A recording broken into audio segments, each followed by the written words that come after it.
is day 27 of the hardcore 30-day discipline challenge, in which these are the rules for the next 30 days. 1 workout every day. 1 meditation every day.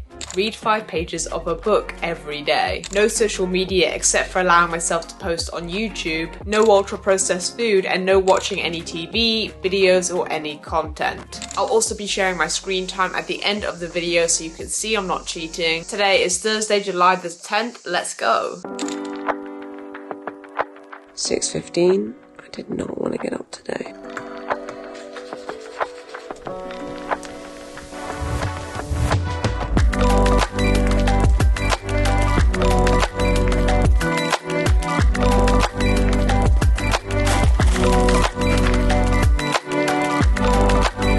Good morning, it is 9 o'clock. I'm having some breakfast, some yogurt with some honey, raspberry and pear. This morning I did 30 minutes of jump rope and then I took the dogs for a walk, and honestly all of that was so difficult this morning. I really did not feel like it. I was supposed to get up at 5:30 but I kept pressing snooze, and sometimes I just think that's worse than just getting up and being tired because you don't even rest in that like snooze state anyway, and so I'm just feeling like lousy. But anyway, we can't turn back time. It is what it is. I'm gonna get into work for the morning and I'll see you then. Lunch is some homemade spinach and feta quiche and then also some kimchi on the side, which is a very random mix.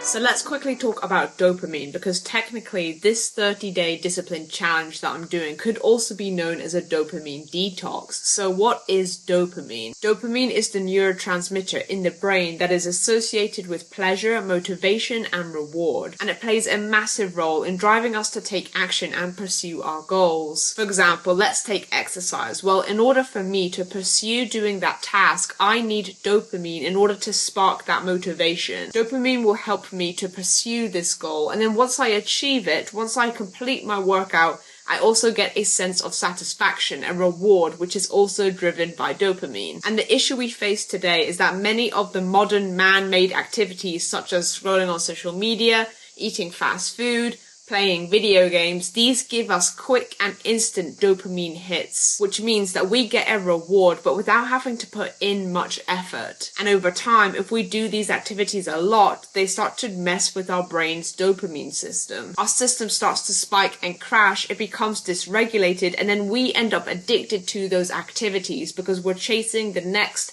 quick dopamine hit. And a few weeks ago, I was listening to an Andrew Huberman podcast. He's a neuroscientist, and he said an analogy that I think will be helpful to share. But they were talking about how every day you have the choice to either be the spender or the investor. Because when you wake up in the morning, your brain has a limited supply of dopamine. Let's call it the dopamine bank. And how you choose to use it determines whether you're spending or you're investing. For example, when you're scrolling through social media, you're playing video games, or you're watching Netflix, you're spending your dopamine. Because yes, you get a quick hit of pleasure by doing these activities, but by the end of the day, what have you walked away with? Not really much. Maybe a bit of distraction, maybe a temporary relief, but you haven't had a real return. Now let's compare it to activities such as studying, reading, working out, cooking a healthy meal. These activities take more effort, but they're also an investment. They may cost you up front, but they also give you something valuable back in return, such as better health, new knowledge, developing your skills, working towards your goals. And so every day you have to decide what type of activities are you going to give your attention to, because depending on the type of activities you choose, that will either determine whether you are the spender or the investor. And just for the sake of this analogy, let's imagine 1 year into the future. Where would the spender be after 1 year? I'll tell you what I imagine in my head. I just imagine someone stood there with empty pockets. They've spent all of their time just constantly spending. Their dopamine bank is always in overdraft, and by the end of the year, they haven't really got anything to show for themselves.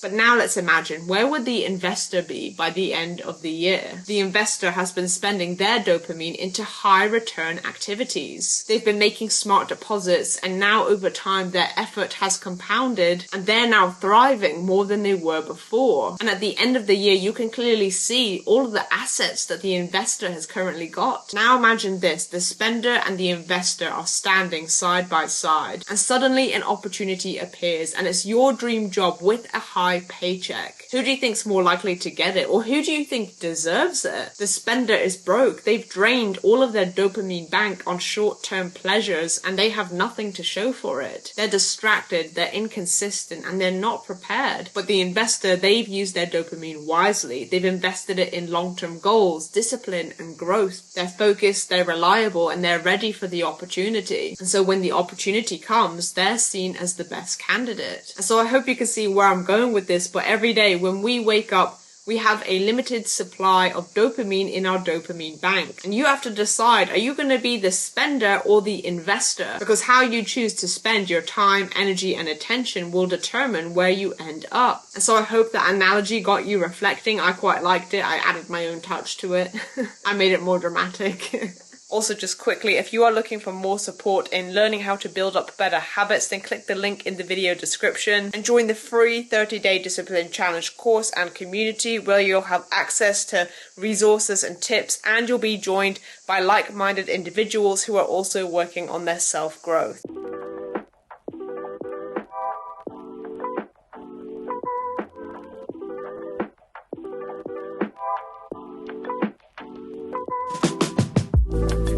So I finished work at 5, did some journaling, then me and my mom went down to the sea, had a dip, had some dinner together. I had some shrimp souvlaki with some salad. It's currently 7:30 and I'm going to do some reading, and then I'm going to set a timer for 45 minutes and do some journaling and force myself to just journal, because yesterday I did that and it was so helpful.